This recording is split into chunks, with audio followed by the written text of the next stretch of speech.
space, the final frontier. These are the voyages of the starship Enterprise.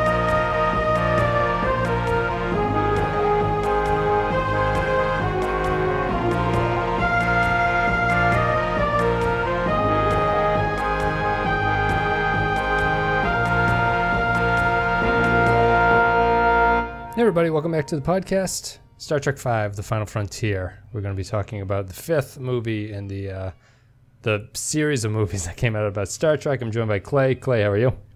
I'm good, man. You know, I've seen the light. I've come to terms with my inner pain, and I'm just ready to do whatever the plot requires me to do. All right, so I'm going to point at you when it's your turn to come in. Row, row, row your boat. We're going to be talking about The Final Frontier, a much maligned movie that came out when did this come out? 1989, June 9th. It was directed bad year to put this movie out. It was, yeah. It came up against some popular movies. It was, screenplay goes to David Lowery, or Lowery, I think. The story credit goes to Shatner, Harv Bennett, and that guy, David Lowery.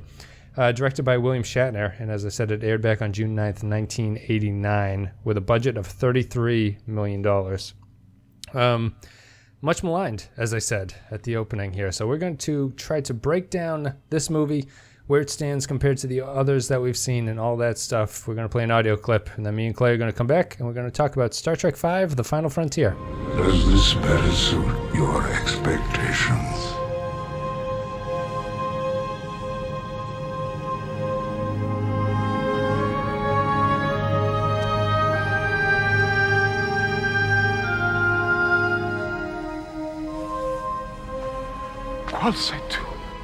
It is I.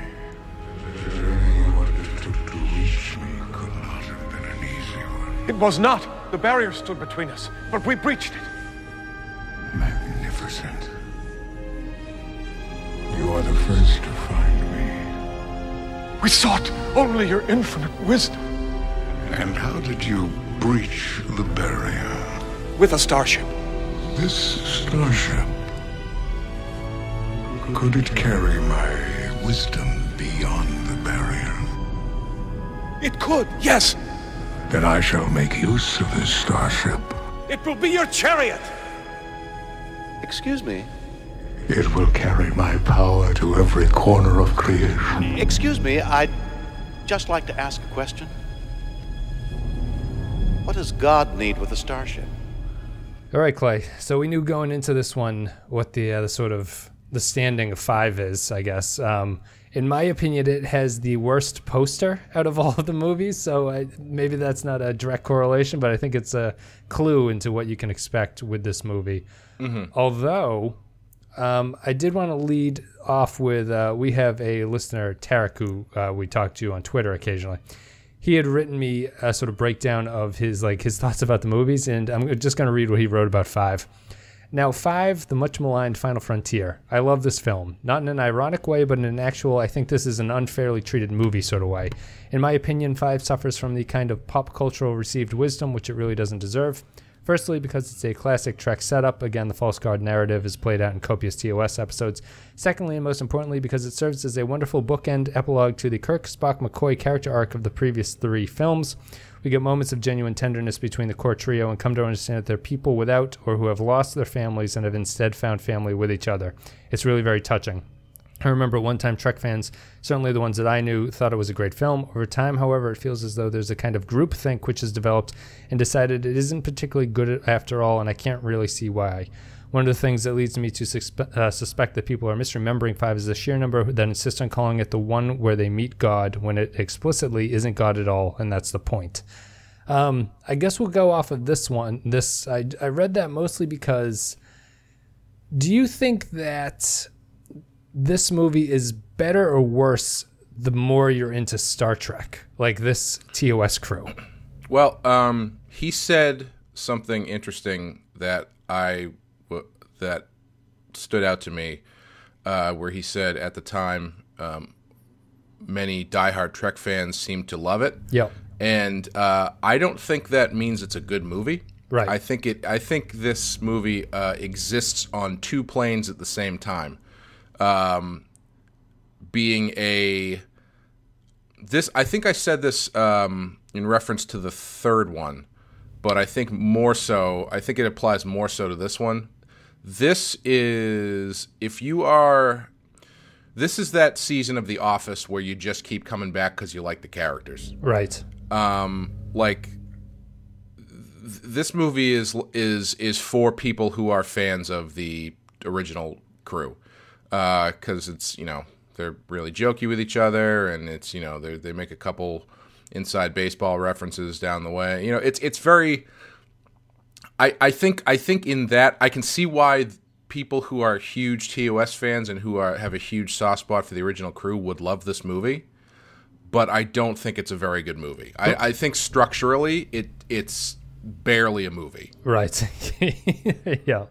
I think I agree with you. It was funny to me.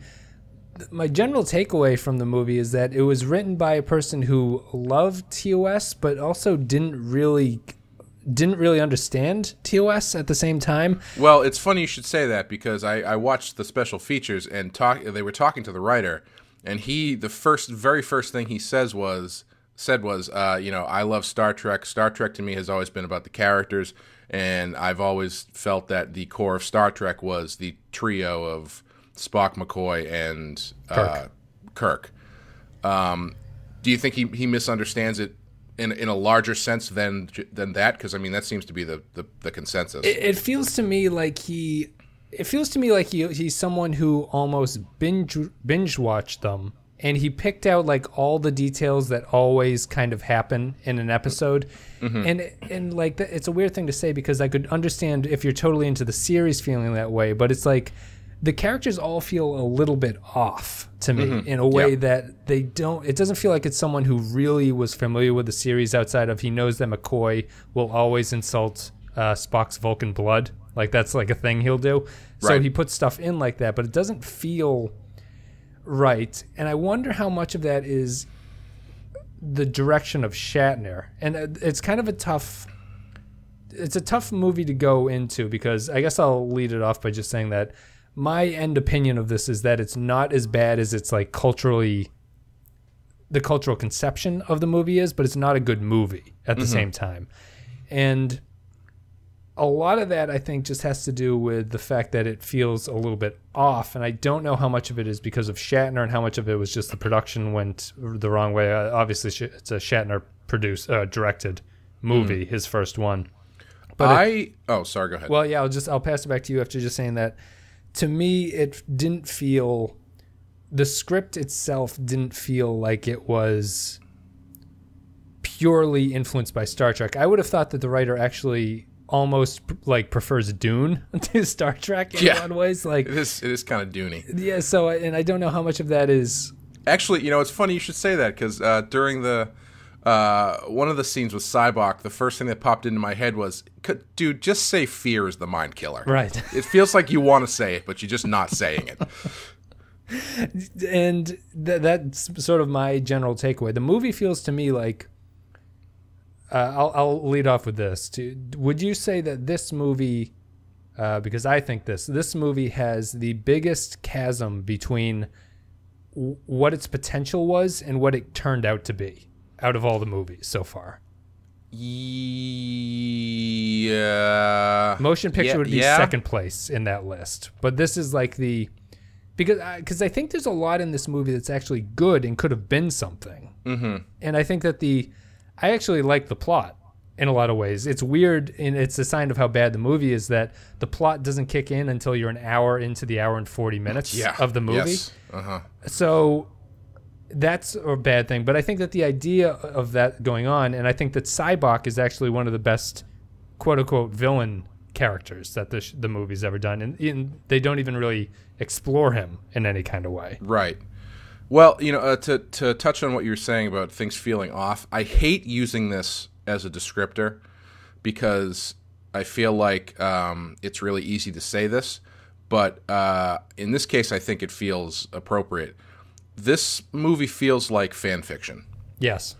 It feels like, it starts with like a 15-minute scene of Kirk climbing a mountain, and then they're just sitting around a campfire shooting the shit. And and then they've got Sulu and Chekhov, jokily getting lost in the woods, and you've got a budding sexual relationship between Scotty and Uhura, which is coming. Yeah, and then later on in the movie, Uhura does like a sexy striptease on there's so much about, and like the banter feels off. It feels kind of it feels like fan fiction. It feels like someone who is writing, and even like it feels like even the ending, where you've got this really half-baked Klingon subplot that doesn't really matter at all to anything. No. And then at the end, they don't even address it. They just have, like, there's no consequences for anything that happens in this movie. Because at the end, they just have a party, and they're just like, it's like, I'm sorry, Kirk, I didn't mean to try to attack and kill you and destroy your ship. Now let's have beers together. I like the ending because they reveal that Spock is commanding the Klingon ship as though it was his resurrection and search from Spock. Yeah, it's not that difficult to believe that Spock is in command of the ship at this time. I don't know why they played it that way. And literally any reveal there, I would have had the same reaction, which was, huh. Yeah. Who'd have thunk? My thing, and I feel like, I think I agree with you that the chasm between potential and end result is huge here. But I think there is the inherent problem is that they came up with this idea, which on the surface is kind of, it's like the same thing they've done a million times. To hear Shatner talk about it, his description is a little bit more attractive, where he says his original idea was he wanted them to go in search of God but end up finding the devil. Right. Yeah. And that's kind of an interesting concept. But even still, it's another Enterprise meets quote unquote God. Yeah, just to clarify for people if you haven't seen it in a while, it went through a lot of revisions, and that's Shatner's first draft. Shatner had came up with the idea for the movie. Mm-hmm. It went through a lot of rewrites and everything, and eventually landed with this writer who wrote this final draft. And there were a lot of changes to things. Like initially, the Sybok character was much more of a televangelist type, and he was much more of a darker character than he turned out to be in this movie. But yeah, sorry, go ahead. I just wanted to clarify. The idea that you're talking about is that they meet God, is the general backbone of the story. Yeah, or that they're trying to meet God, trying to find it God, turns out to be not God. And, it's very much a Wizard of Oz kind of situation, even though they don't even really pay that off. But I feel like they had these high concept ideas, right? But they never figured out how to put them together and stitch them together in a way that made any sort of narrative sense. Yes. Because if you look at Sybok, the character of Sybok is kind of fascinating, but there's no reason whatsoever that he needs to be Spock's brother. Zero reason. It never comes up. And the only reason it's there is so he can have I don't even really know why.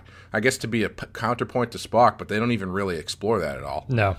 And even so, let's say for a second he's not Spock's brother. He's just a Klingon with who likes to chuckle at stuff. A Klingon or I'm sorry, a Vulcan. A Vulcan. Okay. Shit, he could be a Klingon. I don't care. It doesn't matter what race he is whatsoever. Is the weird part.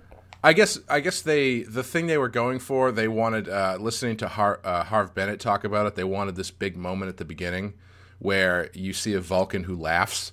But even he was like, yeah, it didn't really land the way we thought it would. No, it doesn't. Yeah, and I don't. That's something I want to talk about. But yeah, continue with the thing. We'll have a whole segment on Sybok, I guess, because I think he's interesting. But yeah, continue with sorry, wherever I left you off there. Yeah, so. It doesn't matter that he's Spock's brother. That adds nothing, and if you make him not Spock's brother, it takes nothing away. His entire thrust of the character thrust and character arc is just to get them to Shakari, but there's no reason to follow this guy. They cover any sort of character or they give him this weird Tony Robbins power where he talks to you for 5 minutes and all of a sudden you're like, yeah, man, whatever you want, I'll just follow you wherever. Yeah. So that is a shortcut to having to write any actual story. And then and then on top of that, unless I missed something, which I'll be completely honest with you, about 3/4 of the way through, I started checking my watch every couple minutes. Yep. But how does he know, A, where Shakari is, B, how does he know that this is Eden, or this is where God is, and, like, how did he find it? Right. There's no all of this stuff is explained under the banner of trust me, I just know. And, like, there's nothing, there's no narrative thrust there. It's just like it's literally having his character be the only thing he's there to do is to get you to point B, but you don't see how you get to point B. Right, yeah. You know? Yep. And, I mean, I'll to be fair, I think there's some good stuff going on. I think the best scene in the movie is not the entire scene where they're in the, having their little flashback or McCoy's father, that scene. Yeah. But when they get to Kirk and he starts talking about his pain being, what drives, that stuff is really good. I think that stuff is great.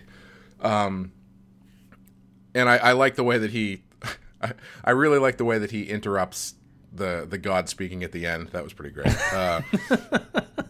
But, like, even the God thing, it's like, what is it? What is it? Yeah, I know. That's it never takes another form or anything. It's just this. I liked the idea of this seemingly. I think it had potential for sort of a Prometheus style widening of the universe thing, because it's like, well, whatever this creature is, he's clearly been imprisoned here. Yes, that's but you never find out information why. I think that you know about him. Yeah. Yeah, you never find out why. You never find out by whom. So that's actually really fascinating. Like, that's the stuff I was kind of like, oh, that's really interesting. But they don't even really lean into that at all. They just kind of throw it out there. Yes, yeah. But yeah, like, and he gets defeated because Sybok makes him gets feel into pain, like an arm wrestling match with him.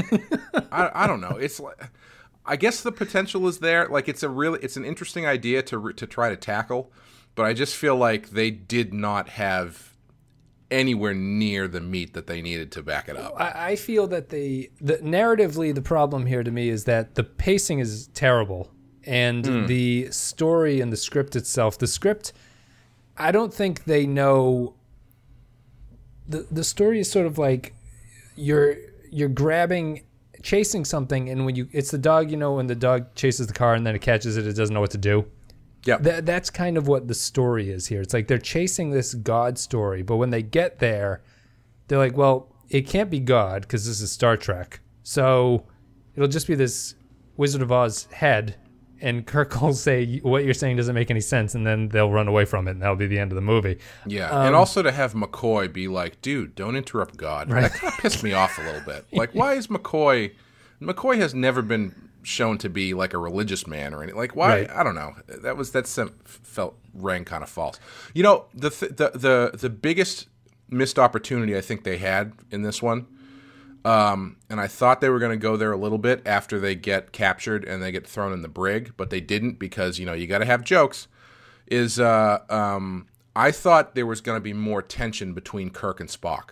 I thought there was going to be a rift in their relationship. Yeah. Which then would pay off that scene at the end where he's the one as the gunner a lot more. Because they've never done that in any of these movies. There's never been a rift, or even the show. I mean, well, except for the time they had to fight each other to death. But right. That was, mind control or that was hormones. Yeah, that's hormones. Yeah. They've never put those two at odds. And I mean, that's the entirety of the new J.J. Abrams series is Kirk and Spock at odds. But, yeah. In these ones, they're always buddy-buddy, and it would have been really interesting. That's an instance in which Sybok being Spock's brother would have been important. Right. Because that way he's choosing family to an extent. He's choosing between families, Yes, yeah. That could have been interesting, but, they just, you got to have rocket boot jokes, I guess, so no time for that. Let's start with the way it looks as a movie, right? Shatner directed this one. It's the first of the movies and the only movie that he would direct after two of Nimoy's efforts, which were 3 and 4, which were Spock and Voyage Home. So Shatner gets his shot here. I actually don't... it's tough to discuss just because it's one of those things where you don't know where the director's influence ends and where it begins. I think the movie looks pretty good. Yeah. I think he has if he's the one who's choosing these shots, he's got an eye for the shots. He does a lot of intimate handheld work with the camera during a lot of scenes, which I thought was unique for this movie. And I think that everything looks appropriate for him, like the way that it goes. Where he failed as a director, in my opinion, is that he is pushing all the actors into his sort of hamminess and how they play things. Yes. And it really comes across in McCoy the worst, where McCoy is apparently like a vaudeville comedian in this movie who is dressed like a lesbian grandmother at the start of the movie. You know, it's funny you say that. I actually thought McCoy came out looking the best. Really interesting. Yeah, because I thought he handled that stuff better than most of them. Like, the stuff with Sulu and Chekhov felt very hammy. The Scotty and Uhura stuff felt really hammy. I thought McCoy actually delivered the hammy stuff in a way that felt appropriate. Okay. Or like it didn't feel out of character. I mean, the stuff he's saying is no less ridiculous than anybody else is saying. Yeah. But I thought he was at least a little bit better at it. Okay. I think I would somewhat disagree and just say that it felt like characters sort of playing a over-the-top version of their character that we've come to know. Like I would say across the board. Yeah, that's the way it is. And I think that's what that ties into is what I think the big problem with the move, one of the big problems is that the tone shifts constantly. Shatner seems to want to turn it into a comedy when there's nothing really funny about this story whatsoever. And I think that's a huge problem. And so many of the scenes are these jokey, like when they're in the brig, you know, they're just like joking around about it. And Shatner's like, I got to take a seat. And they film him sitting down for some reason. Yeah. And then that ties into the Sybok stuff, which is all about his whole thing is that tell me about your most painful moments. And that's what gives you strength. It's like there's nothing particularly funny about this stuff. You see scenes of McCoy's father dying and Sarek saying that Spock, his infant son, is too human for him. And it's this horrible conflict between the two things. Would you agree, or did you think anything else? Yeah, I would agree that the tone feels really weird, but actually Shatner actually addresses that in the special features on the Blu-ray, where he said basically that Star Trek always deals, from his point of view anyway, Star Trek always deals with serious things, but it's the lightness of the characters that keep it from being so dour. Okay. And so that explains to me a little bit of the tone choice here, but I think he just turns it up way too much. Right. Yeah. I mean, it's not a Voyage Home movie. Voyage Home is as funny a Star Trek film, I think, as you could make. Right. It's like it's grounded without it feeling forced. Right. And everything here just feels horribly forced. Like I think some of the worst scenes in the movie are when Shatner's climbing the Yosemite rock face at the beginning, and everything that McCoy is doing as he's looking through the binoculars is just it's just so terrible. And then, you know, Nimoy's there with Spock doing the they do the flying boots thing where everyone hold on and we're too heavy now, I'm going to turn on the turbo boost, and we almost hit the ceiling. It's that kind of stuff, and I think that the movie would have been better served to focus on the Sybok angle of it, which is not funny. Yeah, I think if I had to guess, I think that the people behind the scenes of this movie, because from what I understand, Shatner had to kind of fight to get this story to be the one that they went with. Yeah, Roddenberry didn't want it, apparently. Yeah. I think they were just doubling down or jacking up all of the elements they could from the more successful movies. Sure, yeah. To hope that it would cover, what might not be a widely accessible story. Oh, sure, yeah. Because, you come off of Voyage Home, and then the next movie is, you don't want it to be like this serious. It basically could have ended up as the motion picture part 2. Yes, I think it's more similar to the motion picture than it is any of the other movies in a lot of ways. I mean, in storyline, it's almost exactly the same. Yeah. Also, did they take a jab at the first one when the Klingon ship blows up what looks like the Voyager space probe and at the beginning? When the probe blows up, does it make a wee noise. Did you notice that? I did not notice that. But is that supposed to be is that supposed to be the voyage or like another? Yeah, Isn't similar. there another similar thing? Yeah, it would be because they say in the movie that's an ancient Earth probe or something. So I think they're just sort of paying homage to that. Let's talk briefly about the Klingons. Almost all the movies have featured a very unimportant Klingon ship that's somehow tangentially involved with the main plot in this, and it's getting weird. They're always just kind of a slight nuisance in the background throughout all the movies. They never really have a main focal point, except for maybe Search for Spock, where they kind of do. But even then, they're just kind of chasing the Enterprise for the most of the movie. And this one, nothing spectacular about the Klingons in this movie. It doesn't even make a lot of sense because I don't know why they're going after Kirk as some sort of like outlaw, because that's what he says. Because doesn't he get cleared of all charges or whatever when they're watching in episode 4 when they're watching the playback from the DVD of episode 3 that they got? Yeah, they said that he's I guess he's just like the ultimate warrior in the land, and the Klingons are just gunning for him. But it doesn't. I mean, he's dressed like the ultimate warrior. He looks like he walked out of a Wasp video. Let's talk about how they all look for a second. This was the first movie to me where I thought all these people look fucking old. Even when they like the way they just kind of fill out their sweaters and stuff. I thought Spock just looked fat. Spock looks fat in this movie. If he had lost a couple of pounds, his rocket boots would have been a little bit more productive, I guess, in that elevator scene. Those corduroy sweaters with the leather patches on the shoulders are not very flattering. No, everyone just is moving old. They look old. The fight scenes, they look old. The fight scenes are terrible, and this one continuing the tradition of bad fight scenes. The fight scenes are strange too. Like, not to get too well. Maybe I'll save this for a minute. Continue what you were going on. Yeah, I think it's just that the movie to me feels oddly motionless. Like, very little happens in this movie, and that's coming from a place where, honestly, throughout all of these movies, very little happens in the movies. It's kind of surprising coming from, and it's not even a modern perspective, because you can compare this to other movies during the same era where stuff happens in the movies. They feel very slowly paced and there's only one goal throughout all the movies, and they just kind of slowly proceed to that goal the whole way. Here they try to change it up by throwing in, you don't know whether or not what Sybok's plan is at the first hour. And then when you find out, you go, center of the universe. That's the running theme for me through this movie. Well, let's did you want to say something? That's all I had about that. It feels like I didn't have a bad time watching this movie, but I don't think I'd want to rewatch it, I guess, would be the thing. It doesn't hold up in that kind of a way. Yeah. There's another thing that felt strange to me, and I don't know if this is a symptom of me having watched, out of all, Christ, how many was there? 10?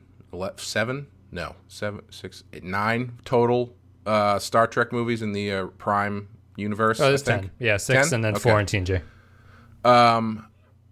I have watched 2, 3, and 4 probably more, at least in the recent past, than I have any of the other ones, with the exception being First Contact, because I've watched First Contact a lot. Sure. And 2, 3, and 4, and to a certain extent, no, they pretty much change it all up when they get to 2. 2, 3, and 4, mainly because of budget reasons, and also because it's a trilogy, have very, very similar visuals and very similar ways that they depict things. Yeah. And this movie feels different. Like yes.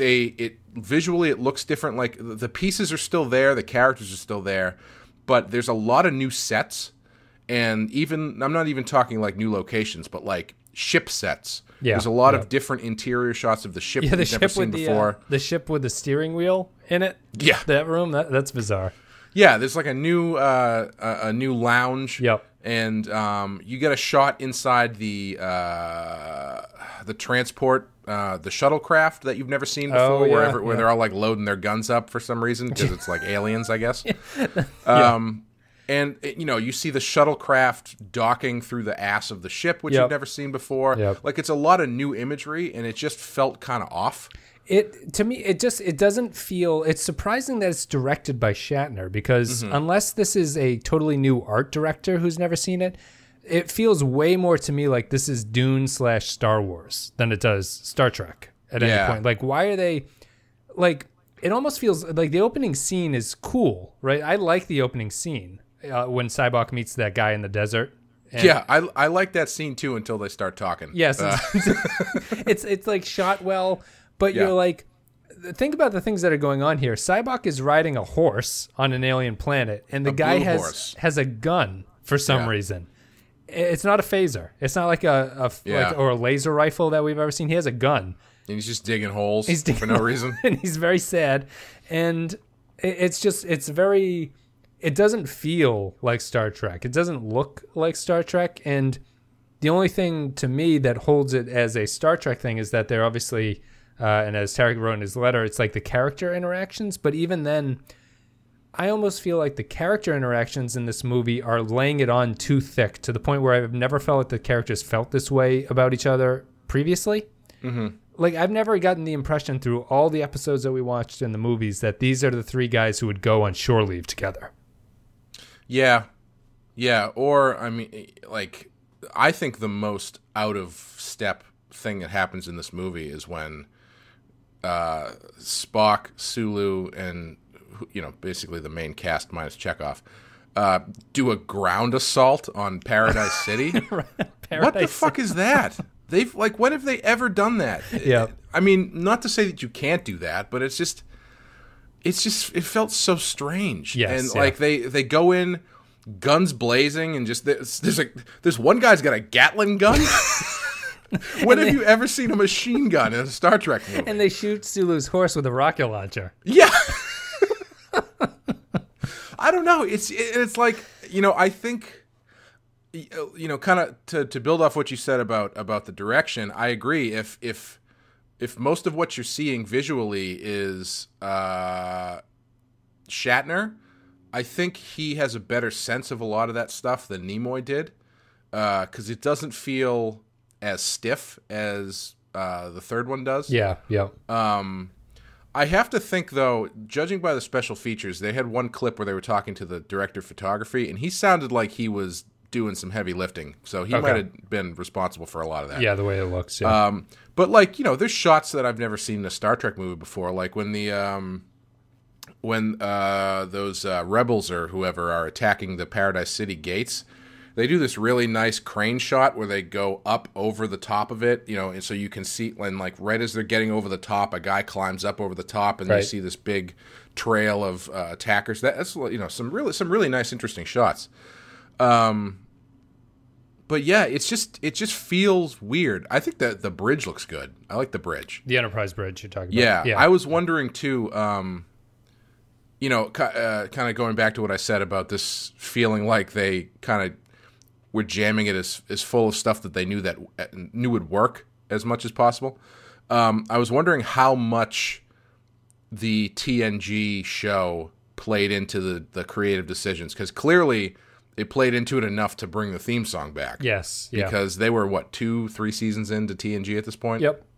Probably in the third season of TNG. Apparently it was a source of confusion initially when it came out, that people were unsure why they were using the TNG theme song as the music. Yeah. Not even Jerry Goldsmith could really hold this movie together, unfortunately. I want to give a little bit of information about that. Apparently this was... Final Frontier was expected to be one of the summer's biggest movies and a surefire hit, despite its appearing in a market crowded with other sequels and blockbusters such as Indiana Jones and the Last Crusade, Ghostbusters 2, and Batman. Analysts expected good year for movies. Analysts expected the Final Frontier to make nearly $200 million. It made $60 million. Yeah. A lot of games came out, a lot of stuff like that. A lot of it had a big opening weekend at the box office and then fell apart after that. Mm-hmm. And I think that it's weird that they were expecting this one to go in, that they would change up so much with it, like take off Nimoy off of the directing helm and everything like that. But I think it's like what you were saying. It's just they were scared about what the material was, and they didn't want to pursue it too hard. And I think maybe it also might have been that they saw what they were going up against. Right. Yeah, and they had to beef it up. Because, I mean, like that action sequence assault on that screams, we need more action in this Star Trek movie. Right. You know, like it's just it's so out of step for what they usually do. Yeah, I laugh at that because after they storm in, Shatner like gets off his horse and starts like hand-to-hand combating. Yeah. One of the fight scenes is he literally just hugs the guy and then throws him to the ground. That's a very effective move. It's the movie. It's how Conor McGregor wins all his fights. Sybok is the main character here as the villain, as far as a villain goes. He was initially going to be more of a televangelist, sort of dark character, sort of a manipulator, because this movie obviously came out during the peak of televangelism, where, as Suicidal Tendency said, "Send me your money." I think that the Sybok angle is interesting. I think the movie would have almost been terrible if they had kept Sybok as a morally bad character. Would you agree, or do you... Yeah, I would agree. Yeah, because, I mean, the fact that he's not malicious... Yeah, he's not really malicious. He's not a malicious character. He's doing what he thinks is best for everybody. Yeah, and if you had him be a actively malicious character doing what they have him do in this movie, him taking control of the Enterprise, even though it's far-fetched to begin with, would be completely unacceptable. Right. Like, what feels out of place in this movie is when Kirk yells at Spock to shoot him. Right. Like that felt really strange to me because it's like he's not. I know he's kidnapped everybody, but he's not Khan. Yeah, he hasn't really done anything. Right. He gets upset when they start fighting. He says this isn't what he wanted. Yeah, and it's not even like up to this point only one thing has happened because of him being on this quest, like one negative thing. That's the assault on the thing, and that's because the Federation charges the place. Right. Yeah. You know, it's not because it's not like it would be one thing if he was blinded by his quest. Not to use another Ahab thing, but sure. If he was blinded by his quest to the point where he thought that everything he was doing he felt was for the good of his quest. Right. You know, and that included people who died along the way, etc. Like that kind of thing. That could be kind of interesting, but that's kind of what Khan was doing. Yeah. But he's not doing that. He's actively trying to, do it in a peaceful manner. So I think playing him maliciously would not really have worked. What'd you think about Sybok in general? I really like him, so I'd like to talk about him for a few minutes. I like him too. I remember listening to Mission Log about this a while ago. Excuse me. And they mentioned that they originally wanted Sean Connery to play that character. Yeah, right. And he absolutely would have done it because Sean Connery loves bad sci-fi movies for some reaon. Yeah, I was actually reminded a lot of Highlander 2 in a lot of the... What is that goddamn planet called? Zeist. Yeah, there's a lot of Zeist in this movie, yes. You could probably cut them together and it would probably make sense. But, I mean, the guy that they got, once I heard that they wanted Connery, I was like, oh, definitely. This guy's... I feel like the direction to this guy was just do Sean Connery. Yes, latter years Sean Connery. Did you like the actor? I did. I thought he was good. Yeah, I think he's good, too. I think he... I guess he's a theater actor primarily. Yes, yeah. And Lawrence Luckinbill, I think, is something like that, yeah. Yeah, for a theater actor being brought into a movie, he's surprisingly restrained. Yes. He goes pretty big, but not like distractingly big. All right, so that ties into what I think is the I'll say what I like about Sybok is I love the way he's played. Mm-hmm. I like the fact that he's not malicious and he's trying to do what he thinks is best. Yeah. He's probably, in my opinion, he's probably the strongest of the villains in the Trek movies, if you want to consider him a villain, just because he's the sort of intellectual villain that they never really have. Yeah. And I find him just very satisfying, and like he's an effective presence, and he plays off everybody well. He doesn't overplay things, as you were saying. And his plot line, like, even though the movie doesn't examine what he's actually talking about and like where he's trying to get to and what his vision of God is. And I think his character actually kind of falls apart when he meets God a little bit. Mm-hmm. The main problem I have with it is that it ties back to, why is he the half-brother of Spock? And because they did that, right, the whole premise of the movie is that Sybok was exiled from Vulcan because he rejects the logic premise and he wants to go back to their ancient sort of emotional state. Mm-hmm. If this guy is the old emotional Vulcan, what was so bad about their planet? You know what I mean? Like, shouldn't this character be completely overly emotional about everything, no matter what his emotion is?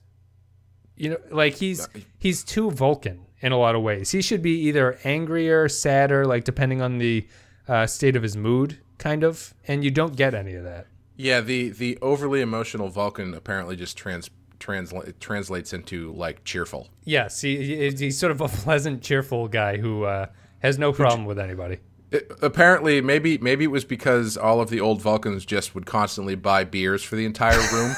Because that seems like the mannerism that he is. He's like the guy who walks in and just like, next round's on me, guys. They're just Canadians, and they just apologize too much, and the universe had enough of them. But I mean, did you notice that during the movie? It was something that I couldn't stop thinking about. It's like they're pushing the fact that he rejects logic, but he's actually fairly logical, except for the fact that he believes that, you know, he's basing his belief on no evidence.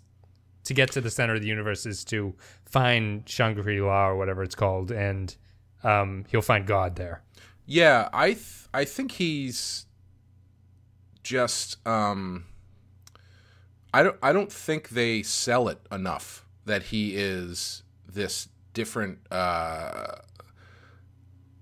I was thinking about it as I was watching it, and I was like, so the point of this guy is that he's supposed to be like the anti-Vulcan, where he's, you know, all emotional as opposed to, but the only other Vulcan they have him play off against is Spock. Yeah. I feel like you almost need to have more Vulcans in this movie for that to really stand out. I mean, it's a prime Sarek movie, isn't it? Yeah. Oh, definitely. Yeah. But I mean, you know what I mean, though? Because it's like you're trying to present a character that is different from the Vulcans, but you don't really have any Vulcans for him to conflict with. Yeah. Except for Spock, and even Spock is like not really the most Vulcan you've ever met. Right, and he's also tainted by being related to him. You know, so you don't get a distant Vulcan relationship from any of them. If it was, and also by this point, you've got even Spock is like cracking jokes and stuff. Yeah, in his own way. Yeah, he came back alive, and now he's accepted as human. I mean, I do appreciate that they're carrying that character arc through 2 through 4. He's now sort of embraced his human side a little bit more. Yeah. So I mean, like if it was Sybok meeting Spock from the motion picture, that might be interesting. Yeah.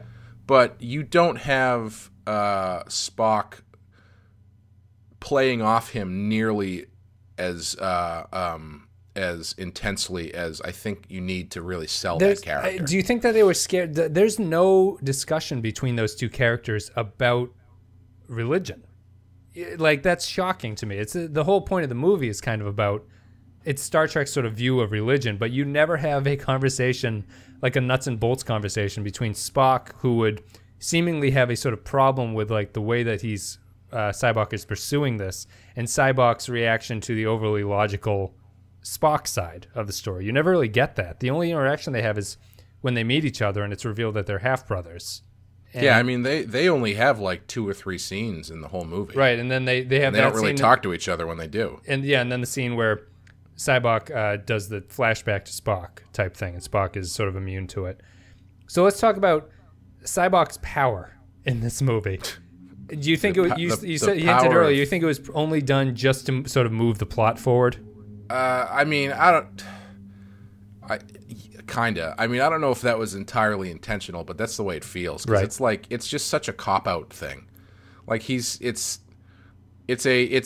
power is saying, just trust me. And then people going, yeah, all right. Right. You know, like at least that's until they get into that scene where he gets all philosophical about fear and all that kind of stuff. But even then, it's like he doesn't. It's just a. It almost feels like a coincidence type thing. He doesn't feel like he uses that power with any kind of motivation to it. He's kind of just like, hey, let me show you something, and they go, oh, Jesus, and then they follow him because that makes sense. They seem brainwashed. I think that's the tough part because like I don't know if they were trying to play it as almost like he doesn't have a power, and that he's just, you know, he's that good of a motivational speaker. Right. That, Yeah. you know, you pay your $100 50 fee to see his class once, and you walk out of there a different person. Yeah. But clearly there's some sort of mind control going on. But yeah, it's never played as malicious. It's never like he's doing it for any perceived negative reason. I mean, and that's another thing. Like I said before, they could have played him as not doing it with malicious intent, but the result being a negative result. Right. Yeah. I don't know if you've watched the show Preacher. No.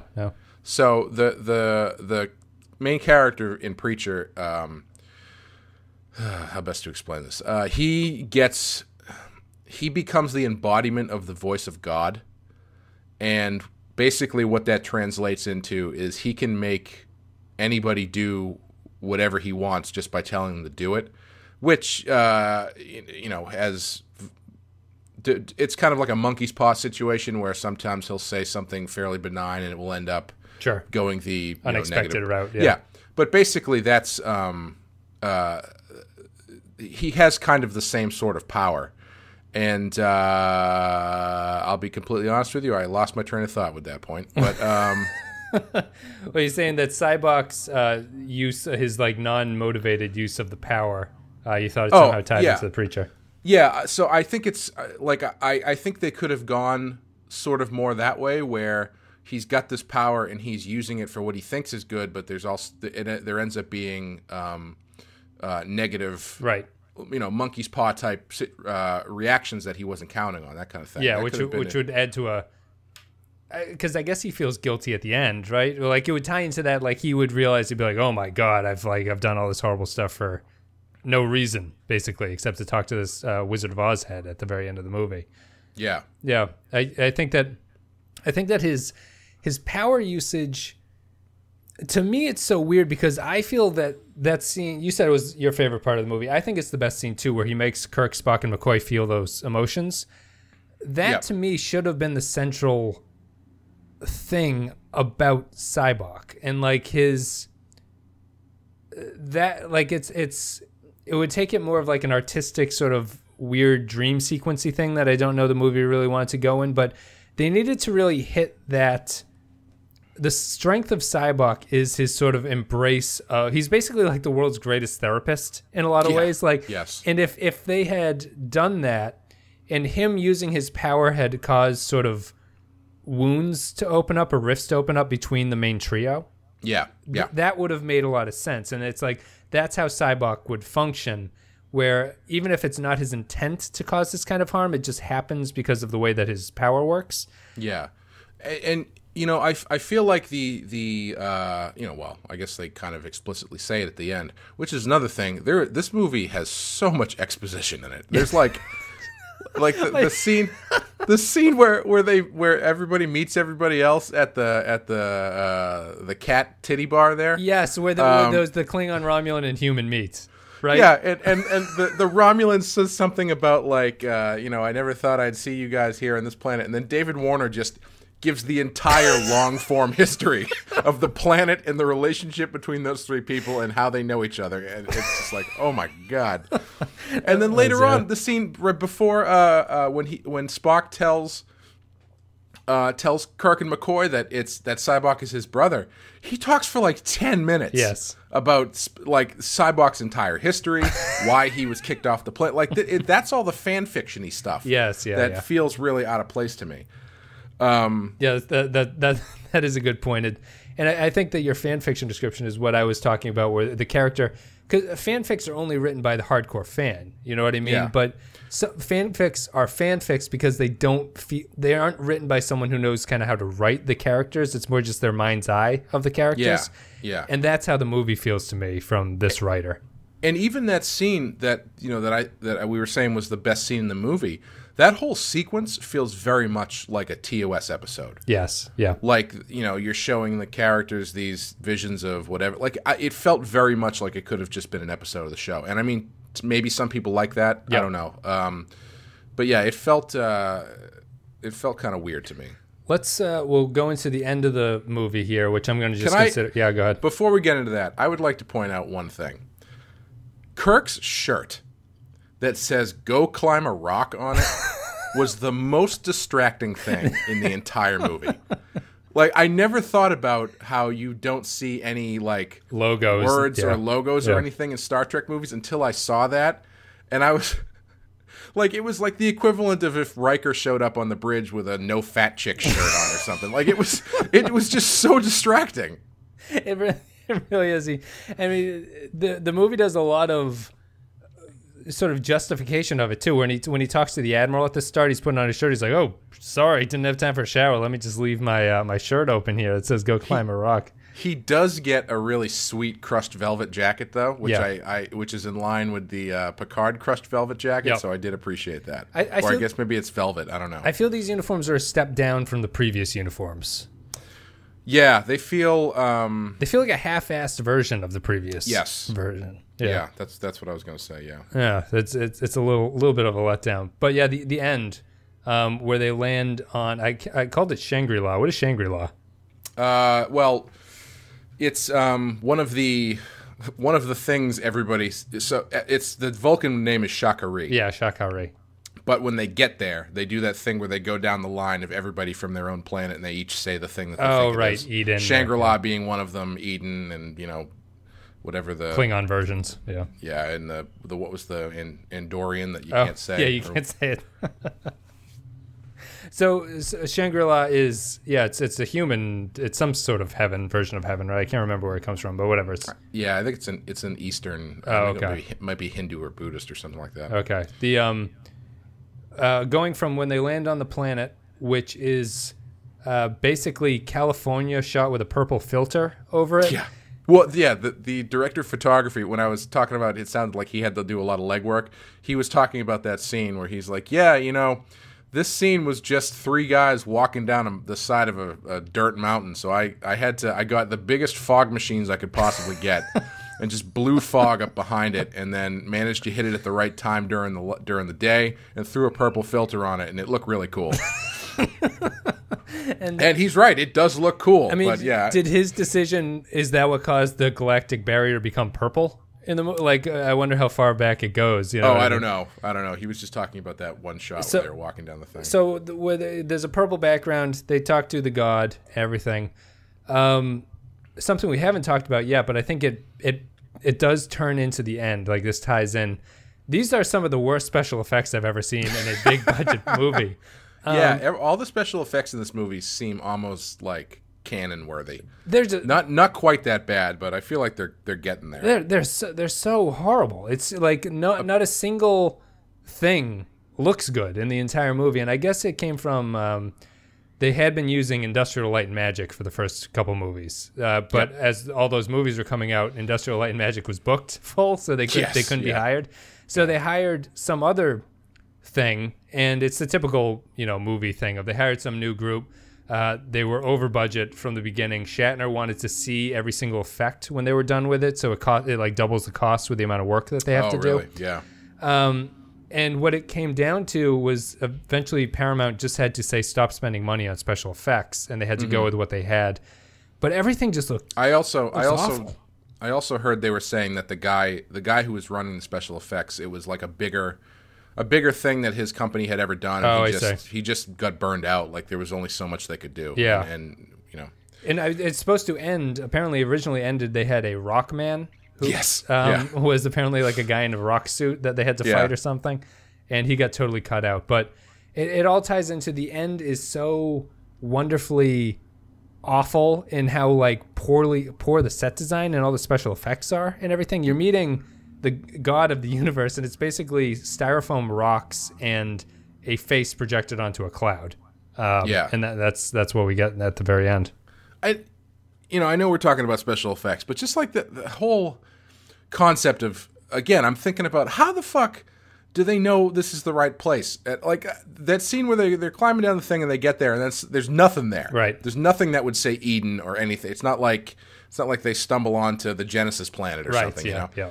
And then Sybok just throws his hands up and goes, "We've come a long way. We're here," or something like that. I wish they had just. I would have been more satisfied as if the ending was nothing happens and he just goes, "Well, I guess I was wrong. I guess let's just go home." I guess I should choose some of that logic stuff that Spock's been talking about, and then they stroll off. I know it's. I thought this was SETI Alpha 3, not SETI Alpha 5. Yeah, the Sybok storyline of sort of randomly believing things sort of comes to a head here, where they meet the god. And do you like the ending scene? I guess I like the concept. And what do you mean by concepts? Like, I like this idea. Again, it's still undercut by the fact that there's no, like, all they, even if they had put something in about, like, the whatever this creature is had somehow been sending telekinetic messages to Sybok, right, to draw them to that specific, something like that. It's like, I like the idea of them finding this god creature that turns out to be a prisoner on a planet. I think they did something similar to that in Doctor Who, maybe about 10 years ago. That was much better. There's a TNG episode that's exactly the same idea. Oh, really? Too, oh, okay. I mean, knowing my memory, I probably covered that. No, I don't think you did. But like, I like the concept. I like the idea of, for a second, thinking that you do have some sort of audience with what might be God. Yeah. What do you say to them? Yep. That stuff is pretty interesting, but I don't think they earn it. I think it's just very much like like I was saying, at that point, all I'm thinking about is like, what the logic in how they got here, why they got here, and who they're talking to doesn't make any sense. Yeah, I like the ending. I like the general, like, direction of everything, and I like the Shatner sort of, or the Kirk challenging the thing. Like, he's like, I'm just asking a question. I wish that it was a little more subtle than the entity's like, oh, right, I'm your god. You have a starship? Can I use your starship? Yes. I wish he hadn't been so fucking obvious that he was not God. You can see him doing, like, shifty eyes. So he's like, starship, eh? Maybe I could use that ship. Just hints at something, because it's funny, after he does the starship thing, they have some beat where he doesn't know Kirk's name or something like that. And it's like, isn't that the more obvious hint at the start? It'd be like, how do you not know who I am? I know who you are, Captain Chork. you and Spork. And I feel that it's just, between the special effects being shit and the sort of bluntness of how quickly they realize that this is not the creator of the universe. And also, yeah, I mean, and also they don't, for something that one of the main thrusts of the story is like that God is something different to everybody. Right. I mean, I don't even know if I'd call that they don't really, they only kind of bring that up like once or twice. Yes, but sort of at the end, where the heavens in your hearts is basically the some point. Yeah. For something that has that in the story prominently, they just default to, like, the Judeo-Christian concept of God pretty quickly. Yes. Like, there's really no discussion of, like, what God might mean. Like, yeah, maybe this thing is the creator of the universe, but that doesn't mean he's the all-knowing, right, all-seeing God. Why the fuck would he know your name, Jim? Right. Who knows? Yeah. There's no. It could be I'm not entirely convinced that this guy did not create the universe. Right, now sure. that I think about it, because they give you no evidence that he didn't. You can't disprove a negative. And I think it's apparently there's a race of these things, because you can't prove a negative. Is that what it is? Anyway, you know what I mean. Others can imprison him on this planet, so there must be other God characters, and I'm just not sure that the themes of the movie, these, like, religious themes and the grappling, like, for God and spiritual meaning and stuff. Star Trek as a show or as a, like, series has a hard time grappling with it, because they've already done so many episodes that have kind of proven that the gods are really just things that are more powerful than you to a lot of people. Right. So identifying God in this universe is almost impossible to do, if that makes sense, because there's always some out to everything. I was just gonna say, And I think, they do bring it up in that end scene where they, once again, very literally say that, maybe God is in your heart. But I think they could have done more to illustrate that in that scene. Like, especially if you've got, if they had gone with there being a rift among the three main characters there, using that sequence at the end for them to realize what is really important, yes, that kind of thing, I think would have gone a lot further than just, remember back when Kirk said he thought he was going to die when he was alone, and he was alone at the end, but then nope, Spock's there and he's never alone. Like that stuff, that stuff doesn't work as well as if they had invested in conflict between the main characters, which then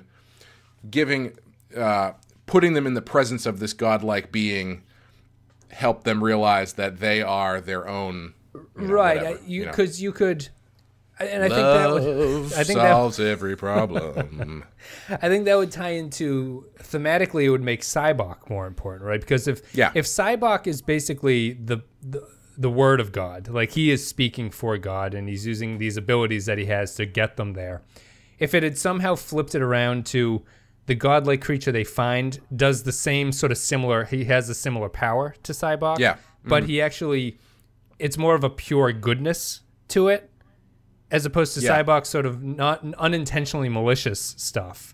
You can still fit that into the Star Trek universe of this is not actually a god, it's just an alien that can do this kind of thing, but it would actually fit thematically into the spiritual stuff that they're trying to push here, where the purity of God is actually what will sort of cleanse you of the, the sinful parts of man, which would be Sybok at that part. Yeah, and then after they blow them up as they're all, back together as one unit, you just hear, "You're welcome." You can make the same noise the probe made when it got shot. You have to go back and listen if that's... Speaking of sound effects, I did notice towards the end, I think when the Klingon ship blows up, whatever it's shooting, I think, some colored fog or whatever, I definitely heard some TIE fighter sounds in there. There were some Star Wars sounds in there. Well, that's 100%. What when the probe gets shot, it sounds like when R2-D2 gets hit with a blaster. But they don't even does Sybok ever say anything to the effect of I am a messenger? Like, no, I don't think so. I've been given the word. So yeah, he's just it's like the equivalent of if you were hanging out on the street and a bunch of guys on motorcycles showed up, and the lead guy on the motorcycle was like, "Hey, we're just riding out west to see what happens. You want to join?" And you're like, "Yeah, I want to join." You're right. If he had been some sort of herald or something where he's proclaiming the word or something like that, maybe that's where the televangelist thing would have been a little bit more maybe have worked a little. Yeah. I still think you can do that with him being the same sort of trying to do the best character. Yes. Yeah. No, I mean, if he's doing it, again, he can be doing it the way that most of the people in, history or religion do this, where it's like they believe that they are the messengers of God or whatever their concept of God is. Yeah. And it is their job to spread the word and to bring people to, God or whatever. Yep. Yeah, no, I completely And then it agree. turns out God is just a disembodied face, and he's eating them or something. Right, and then he turns into a copy of you, which is apparently obvious that he's no longer God. Once he turns into a copy of yourself, you know that this is not a God that we're dealing with. Wait, but if God made man in his image, maybe Sybok is God. It's true. Can't say it's not true. Makes as much sense as anything else they do in that movie. And that's about it. I want to end the discussion with the movie's kind of important for something that we're going to deal with going forward, which is Kirk's line that he knew that he'll always die alone. Is this the most out-and-out depressing line from any of the Star Treks? I find that very sad. Yeah. Especially the way that it goes. Yeah, I think it is sad. It is depressing, but I also think I understand the point of it is that he's nothing without his friends. Yeah. Yeah. And, the moment that he doesn't have them is the moment that all is lost. And which really, I mean, we'll cover this when we get there, but yeah. I was thinking about this after he said that, and that, they were talking about these themes, and it never really struck me how much of a downer it is that Spock and McCoy are not around in Generations. Yes, it's a huge. I think what it's funny to me that line in this movie is perfectly fine, right? Because he proves himself. He proves the opposite is good enough that even if it is true, it's fine at this point. Like, so Kirk saying that he knew that he'll die alone is sort of disproven by Spock and McCoy being there at the end, and everything works out. It becomes extremely depressing in Generations. Is basically the problem. To be 100% fair, though, he's technically not wrong. Because as far as everybody else knows, he did die alone. That's true. Because he was down in the engine room when he got hit by the vortex thing, or whatever it's called. So, I mean, maybe if Spock and McCoy had been there, he wouldn't have been sucked into the... No, they weren't even on the Matrix, ship, unfortunately. what the hell's that thing called? The Nexus. Nexus, yeah. They couldn't even get... Was DeForest Kelley dead at that point? I think so. Oh, that's a bummer. Maybe or maybe not. He was probably too old to act at that point. Yeah, that's depressing. That would have been even more depressing. Yeah, we had Scotty and the guy from Ferris Bueller's Day Off, the friend. Was it? And are Chekhov and Sulu not in there too? Oh, Chekhov's in it, isn't he? I think it's Chekhov and Scotty, and it's Sulu's daughter is the lieutenant or something. Oh, that's right. Yeah. Speaking of Scotty. Motherfucker walks into a beam in this movie and gets knocked out for the rest of the movie. He gets such a concussion that... He was wounded on D-Day, damn it. we need to just talk briefly about the... what the hell did I... Why did I... Oh, yeah, we talked about the Kirk line. We'll get to that, too. But I guess we'll just end it with the scene with Scotty and Uhura, where Uhura's trying to spread the good word to him, and he's trying to have sex with her, but he doesn't want to because he thinks it's analogous to date rape. Is that the worst scene, or is it just the weirdest scene in the movie? It's up there. It's pretty weird. He says he can't have sex with her in her condition. He basically is. I mean, he's the honorable guy in this situation, but he's basically saying that he can't get her too drunk to have sex with her, which is interesting. Well, I mean, you know what it's like when you go to those all Christian retreat things. You just being drunk on God is being the same as being drunk on booze. So you don't want to take advantage of somebody in that situation. Oh, Scotty, we barely knew it. And it's funny now that as the movies are hitting 1989, right, they're starting to look like I'd expect them to look when they appear in TNG, which is nice. Yeah. So everyone looks a little bit older. Scotty's going to be in like TNG in 2 years after this movie came out. So. Does Uhura never shows up on TNG? No, she doesn't. No, not even like as some sort of belly dancing instructor. No, I don't think so. Is that scene? What do you think of that scene? Just quickly, the her dancing. Again, that's as I was watching that, I was like, this is the most out of step thing. This movie was full of me going, this is so out of step with what this traditionally has been. Yeah. But at the same time, I can see that being one of those scenes where they talk to her and she's like, "No, it was great for me to finally get to do something. It was I always thought Uhura was a very sexy, capable woman, so I'm glad that she got to be." And I was is like, it not a body double? I mean, I don't know. Who knows? Interesting. I assume. Huh. I don't know. That's a good question, actually. Because I think the scene I was becomes really looking. The scene becomes insulting if it's a body double, and it's empowering as a feminist if it's not a body double. Does that sound fair? Sure. It's just such a weird,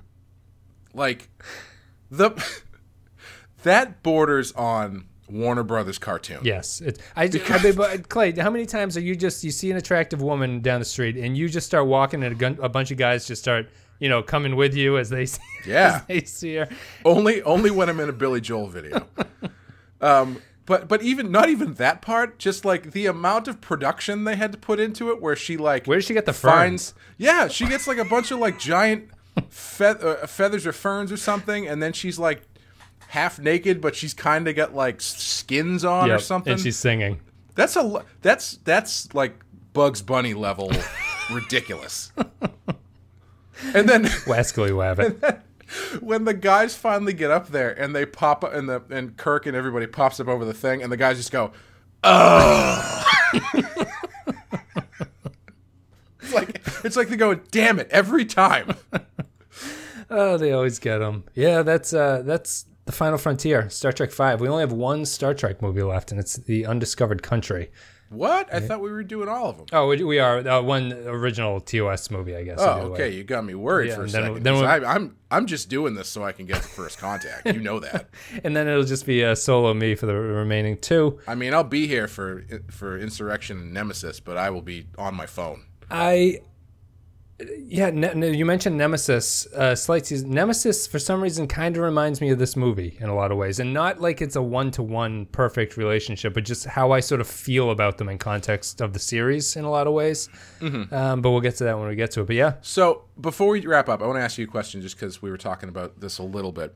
So, I was saying that the visuals feel different, the action feels different. How far do you think it's acceptable to change or push things before it becomes unacceptable? As you know what I mean? From movie to movie, you mean? Yeah, for something like this, like Star Trek, where you've got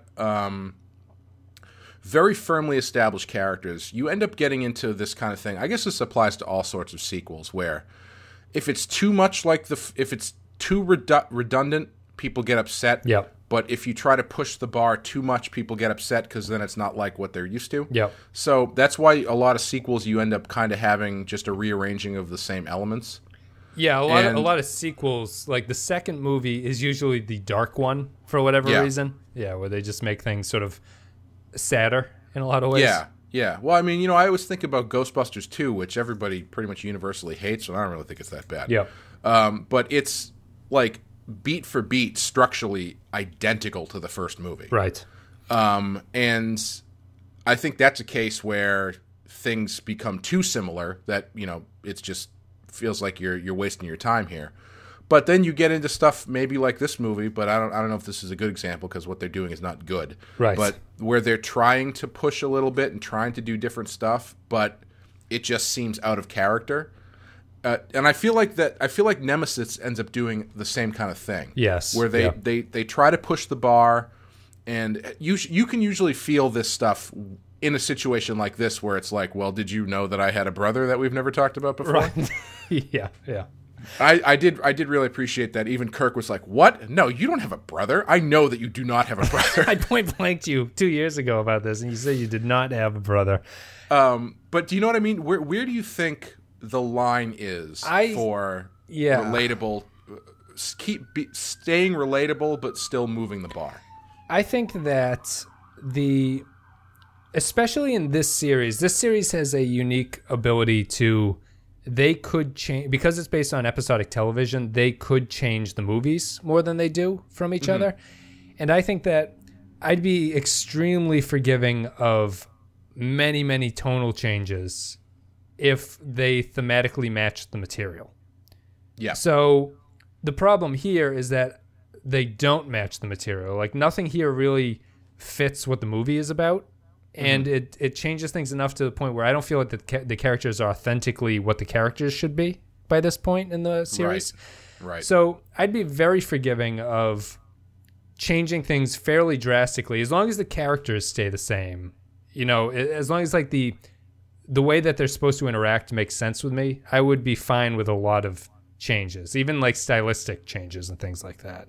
Yeah, I think you get into some of that stuff with I know First Contact is a fairly good example, because I know a lot of people really don't like First Contact because that was sort of like the moment where Star Trek became an action movie. Yeah. The Trekabout, who's on the podcast, been on the podcast here, did not like First Contact either, which I thought was interesting. Yeah. And my rebuttal to that would be that even though First Contact becomes more of an action movie, all of those characters are very consistent with how they've been through the show. Right. Like, every decision that they make is believable. And I think as long as you keep your, like you said, as long as your characters are intact, I don't really see a reason why you can't put them in different situations that are not native. Like, I've always said that the thing I love about Batman is you can apply Batman to literally anything. Right. You could be a superhero, could be a space story, sci-fi, or whatever, monsters. But the core of Batman remains the same, so it works. And I think that's the same kind of thing. And I think in this one, they don't do it. Like, I think they're trying to, but keep their characters. They've managed to keep them the same, but also screw them up at the same time. Right. Yeah. Yeah. So when you get into this weird heady shit, it seems like these movies have the same have a continuing problem of when they decide to go more high concept, they forget that they have characters. Right. Yeah. Because like you're saying about this is similar to the first one. It has the same problems where you've got this heady thing that they're dealing with, but these characters are just sort of there. Just it's happening to them. Yes. Yep. The only relationship they have is that it's all happening to them at the same time. Yes. Yep. Yeah. I think that's a good point, and it's similar in that the Voyage Home to me remains the best because it does the most with what the material is, I think. Yeah. And this one goes back to the thing of the crew outside of the main trio not really mattering whatsoever. They don't have anything to do, and I think that it's just they're trying to push the boundaries of it, but it's a retrograde at the same time, and it doesn't feel right. And I think that the movie fails on that aspect. So. Go ahead. I was just going to say, in Voyage Home is a good example of what I'm talking about because that story is fairly different. Well, I guess, we did say it's a little bit similar to City on the Edge of Forever. But it's a different style of story that they've done up to this point. But it still works because those characters are so consistent and they are honest. Right. You basically transplant these characters that we know into 1986. And that's the plot, and it works because that's the way. And it becomes a comedy too. Yeah. The comedy works because it's true to the characters. Right. Yeah. So, where would Final Frontier rank of these movies so far for you? We've seen 5. Is this the worst in your opinion? I will say, I'm gonna say yeah. Okay. Because I would go back to watch the first one. More hands down. I don't think I'll ever watch this movie again. Okay. I don't know. I mean, it's like I don't hate it. Right. I know. There's just no reason to ever put it on. Yeah. I don't find anything if you break it down, well, if I want to see cool Klingon stuff, I'm not going to watch this one. If I want to see good interaction between characters, I'm not going to watch this one. Right. If I want to see a good, interesting story, I'm not going to watch this one. If I want to see a good bad guy, I'm not going to watch this one. What if you want to see a slightly cool paunchy Spock? Oh, well, then this one 100%. I mean, I guess after he swam with the whales in the last one, he figured that was his peak, and he just let go after that. After you come home from the bar, a couple beers in you just want to see. You want to see Tubby Spock. Yeah. That was 4 years previous, though, or something, right? Was that 85? 3, 84, 83? Well, when did... Sorry, let me say. No, sorry. I thought it was 3 years. This one came out in 80... Okay. This was 89. Yeah, 86 was Voyage Home. Okay, that's not too bad, but... It's a lot of pound cake he ate. Yeah. But, I can watch the first one and still get something out of it. Maybe. Mm-hmm. I would be more apt to put the first one on if I was looking for something to throw on in the background. This one is just, it's nothing. It doesn't. This is so to continue with my Rush analogy from the last episode. Sure. This movie is like that period of Rush where Geddy Lee had that awful giant mullet. Sure. And wore the Miami Vice jackets and played the bass that didn't have the head on the end of the neck. Sure. It was one of those flat neck basses. Yep. And it just didn't feel right, That's what this movie feels like to me. It's stylistically, it's not true to the character. Yeah, yeah. And I just, I don't find a lot of, even the, you know me, I love the high concept stuff. I think they, for all of the faults of the first one, I think the high concept is more interesting in that one than it is in this one. Interesting. Yeah, I thought that was going to be the saving grace for you because to me, that's the saving grace of this movie is that the potential for what was there is bigger than some of the other things. To me, my takeaway from this is that this is the second worst out of the ones we've seen so far. And actually, Search for Spock might be my least favorite of the movies. Really? Yeah, I just... I can understand that. Search for Spock is really boring. The motion picture is not a good movie, but at least you can watch it and go wow, this is weird. This is a weird movie. I found this one pretty boring too. What's the? You find this one boring? Yeah. I mean, I think I agree with you. I think third one is pretty boring. This one I was kind of, I was losing it about halfway. Once they get onto the Enterprise, and it's just sort of like biding time till they get there. But anyway, continue. Sorry. No, that's pretty much it. I would have Search for Spock, then this one, then Motion Picture, then Khan, and then Voyage Home. I would rate Search for Spock higher, if only because of Christopher Lloyd. That's true. Like he's does really well in that. Like, not that the Sybok guy isn't good, but like, I don't know. Yeah, I think there's stuff in. Oh, we didn't even talk about the ship. This is so. Why talk about another like fan fictiony thing that never comes up or has really any bearing on anything? Why is the ship broken? I don't. Yeah, it had a poor launch mission or something. I mean, it's broken because that's the reason they can't transport down and they have to storm the city. It's just broken just to cause the story to be more difficult. Basically, that's ridiculous. That's stupid. Yeah, Yeah, never mind. I mean, it doesn't come in. They go on and on about there's the skeleton crew. We can't do anything, and it doesn't matter whatsoever. Like the ship operates as it normally would the entire way. They just change the transporters. There's like a good 5 minutes of dialogue about how there's not enough people on the ship and the ship is broken and nothing works. And then after that, it's just like, no, it's fine. Yeah, the chair's just a little loose. You just got to use a shuttlecraft. Yeah, that's it. I'm going to give Final Frontier, I'm going to give it a 1, I think, out of 5. Clay, are you going to stick to that as well? I think like it's tough because I don't think it's it's not like it's not horribly bad. I don't think it's a horrible misfire. No, it's just I don't know. I have to give it a 1 just so it fits in terms of where I see them all sort of in the line. And Motion Picture was a 2 for me, so this is slightly worse than the Motion Picture. It's a high 1 if that makes anyone feel better. If I'm ranking them in their own microcosm compared to each other, I would give this one a 1. Yeah, I think so. Interesting. Purple. Well, guys, thank you very much for listening. If you enjoyed the content, you're on YouTube, like and comments appreciated. If you listen to us on iTunes or any other podcatcher, you could rate us there. Greatly appreciated. Facebook.com/The Pensky Podcast. You can join the conversation over there. And then lastly, Patreon.com/The Pensky File/The Pensky File. You can go there, give a couple $1 a month, get extra content. We talk about things outside of Star Trek, some Star Trek stuff, and all the other goodies that you can get by being a patron on Patreon. It's a good way to support the show and is greatly appreciated. Clay, thanks very much for coming on. Thanks for having me. Looking forward to Star Trek 6 because we got Nicholas Myers back. Yep. David Warner. David Warner is back. Christopher Plummer plays a Klingon, which is awesome. Yep. It's a murder mystery. Kim Cattrall's in there for some reason. It's going to be great. It's going to be great. I haven't seen The Undiscovered Country in a very long time, so it'll be interesting to go back and see it. Anyway, guys, thank you very much for listening. Hope you enjoyed it. We'll see you in a week with Star Trek 6, The Undiscovered Country.